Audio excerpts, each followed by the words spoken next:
In my spare time, I'm an enthusiastic, amateur, mediocre triathlete, and that got me thinking about what we might be able to learn from the world of sport and athletics and athletes that could help us with our own well-being. So that's what I'm going to try and have a think about on today's Wellbeing Wander.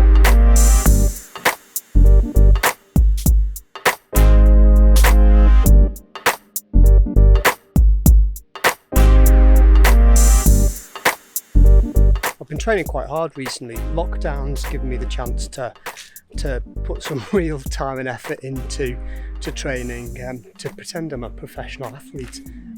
All of the opportunity for exercise without any of the pay or perks, but it's meant that I can train quite hard, and so I have, and then got injured, and that got me thinking about what we might be able to learn from the world of sport and athletics and athletes that could help us with our own well-being.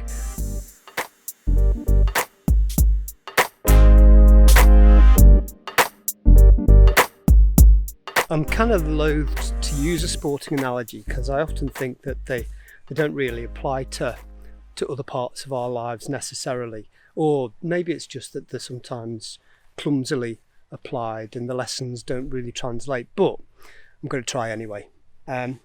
So a couple of weeks ago was training's been going really well, doing a little running set with Yvonne, and I tweaked my hamstring, and I was really peeved because training had been going really well. I'd really been kind of working hard, and so this was really frustrating.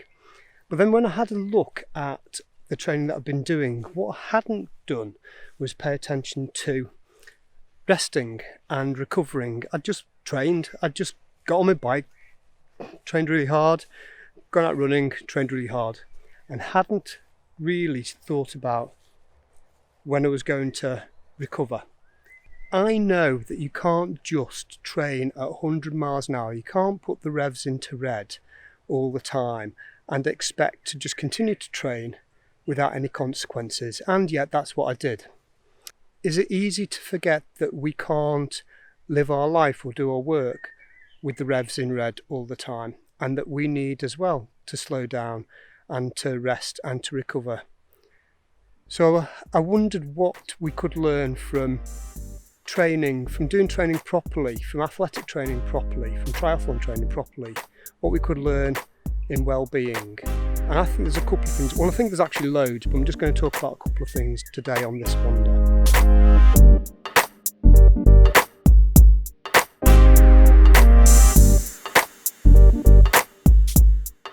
What do I think we should take from athletics, from athletic performance and training that might be useful for well-being? Well, the first thing is that it's really important to have a goal. And that's probably a big enough subject for a separate video all of its own. But have your A race, that's the event that you're aiming towards, clearly in mind.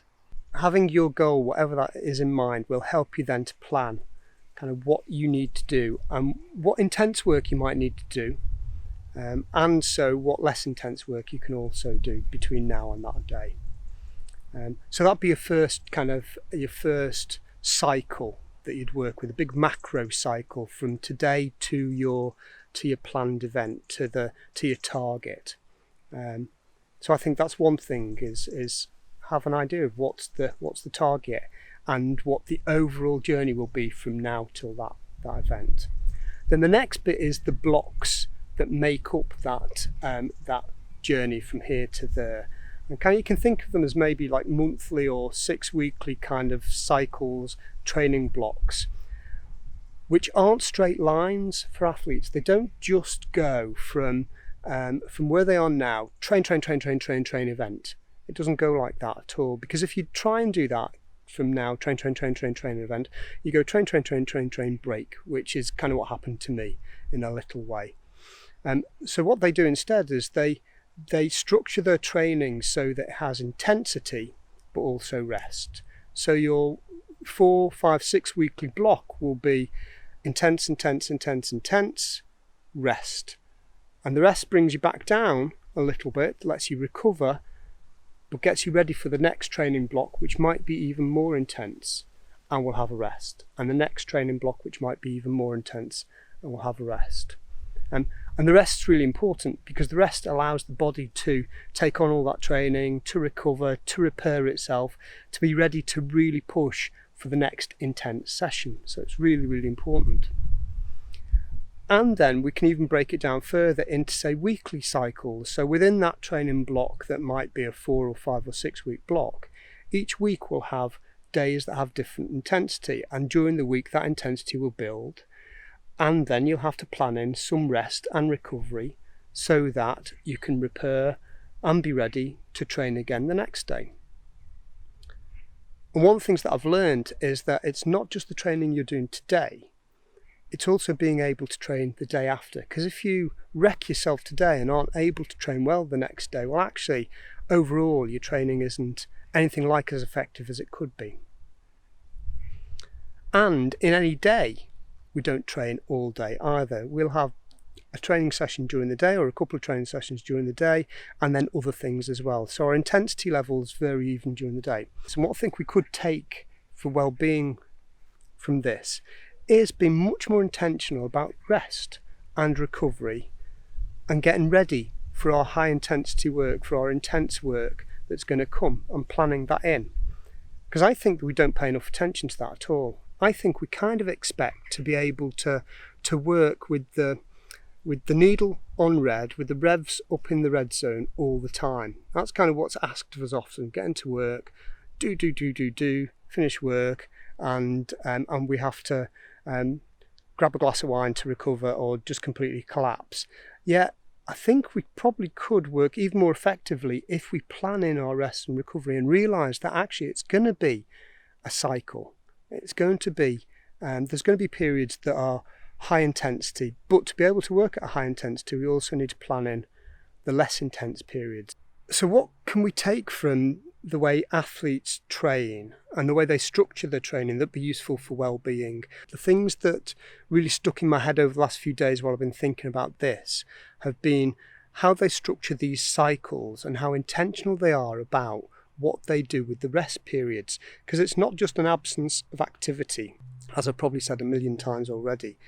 They really think about what they put into those spaces. And I guess the challenge then that I'm going to try and take on is first of all, on a daily basis, kind of where are the intense activity periods, and where are the rest periods, and what do I do with those rest periods? So it's not just sitting down, drinking wine, watching the telly mindlessly, or mindlessly scrolling through Instagram or Twitter. What am I intentionally going to do that makes me feel good, helps me to recover and recuperate and refuel? So what am I going to eat? Who am I going to talk to? What am I going to watch? What am I going to listen to? Be a bit more intentional about that, and really clear about when the work, the intense activity stops and where the recovery starts. So try and pay attention. I'm going to try and pay attention to that on a daily basis. And then on a weekly basis, same sort of thing again. It's kind of where does the intense work stop and where does the recovery begin? I mean, we've got that wonderful thing called weekends, haven't we? And it's easy for work to spread into the weekends and erode those weekends. So really, I think I'm going to try and make sure that weekends are kept as a different space for recovery, for refueling. So refueling my soul as well. Reconnecting with family and friends, and the getting ready for the intense activity of the week that follows. So that's daily, weekly, and then kind of the one that's probably going to be more of a challenge will be on a monthly sort of basis, kind of month to 6 weekly basis, because I've never been in this kind of rhythm of taking like a long weekend or a 4 or 5 day break every sort of month. But I think it's really interesting. I think I'm going to try and figure out how I could have a real stop from work, from stuff that adds stress and that is intense work, and try and do something that's just a really different pace at that time, on a monthly basis. So it's more than a weekend. It's like 4 days, something like that. So I'm going to try and do those things. I'm going to try and have some daily intentional rest, some weekly intentional rest, and the weekends are one of the best places for it, and something on a monthly basis that's about rest and recuperation, and reward, and a lot of other R words. So I think that's the thing that really stuck in my mind, that I thought I hadn't paid attention to in my athletic endeavours, and they are endeavours, and actually I think there's a lesson to learn for me in my well-being as well. So that's what I'm going to do, and I guess I encourage you guys as well to try that as well. Have a think about what's your daily practice, what's your weekly practice, what's that monthly practice that has intentional rest and recovery in it, so that you are ready to perform at your absolute best the next time you're trying to do some intense activity.